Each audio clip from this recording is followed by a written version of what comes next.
بلکہ اگر دیکھیں تو صحیح مفہوم یہ بنتا ہے پیشانی کے بل لٹایا، اس لیے کہ اصل امتحان تو ہے ہی جذبات کا. اگر میرے جذبات ڈگمگا جائیں تو پھر امتحان کس بات کا. اب اگلی بات یہ ہے کہ اللہ جل جلالہ نے قبول فرما لیا. قد صدقت الرؤیا، آپ نے اپنا خواب سچ کر دکھایا. وفدیناہ بذبح عظیم، اس قربانی کا اللہ نے فدیہ دے دیا، یعنی جانور دے دیا اور اس پہ چھری چلا دی، اسماعیل علیہ السلام کو بچا دیا. ابراہیم علیہ السلام کو اگر نتیجے کا پتہ ہوتا تو پھر امتحان کس بات کا ہے کہ ایسا ہوگا؟ کوئی خبر نہیں ہے. وہ اللہ پہلے فرما رہے ہیں، دونوں اپنے عمل میں تیار ہیں، وہ ذبح کرنے کے لیے، وہ ذبح ہونے کے لیے. ہم نے کہا بس ہم نے ذبح کر کے کیا کروانا ہے، یہ تو جذبات کی قربانی تھی، سو ہو گئی. اس لیے ہمیں تعلیم کیا دی؟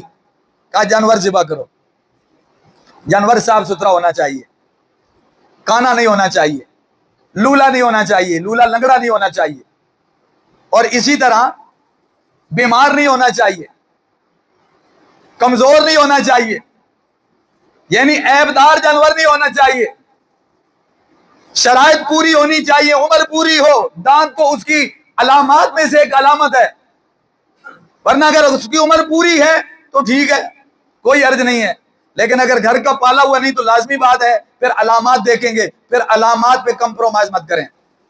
معاشرے میں ایمانداری نہیں ہے، قربانی کے جانوروں کے ساتھ کیا کچھ نہیں ہو رہا، لہذا پھر اس میں سستی مت کیجیے گا، پھر علامات کو دیکھیے گا.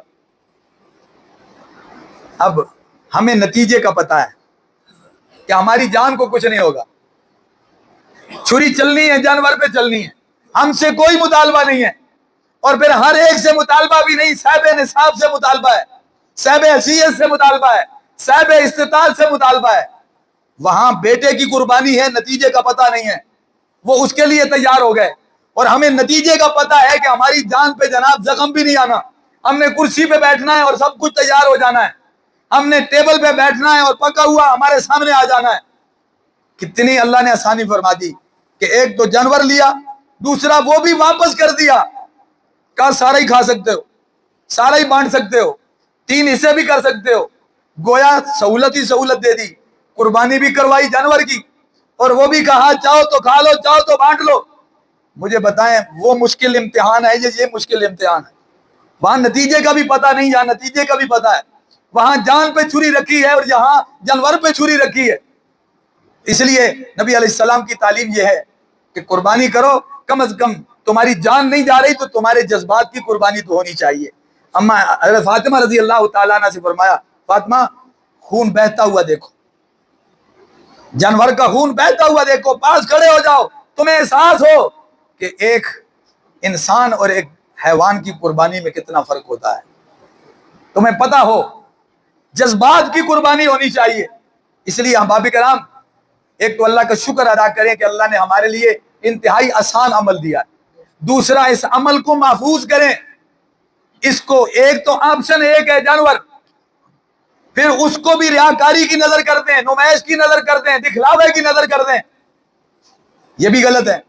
دوسرا اگر کوئی بد عقیدہ آدمی حصے دار ہوا تب بھی قربانی نہیں ہوگی، کوئی مرزائی قادیانی اگر شامل ہوا تب بھی قربانی نہیں ہے.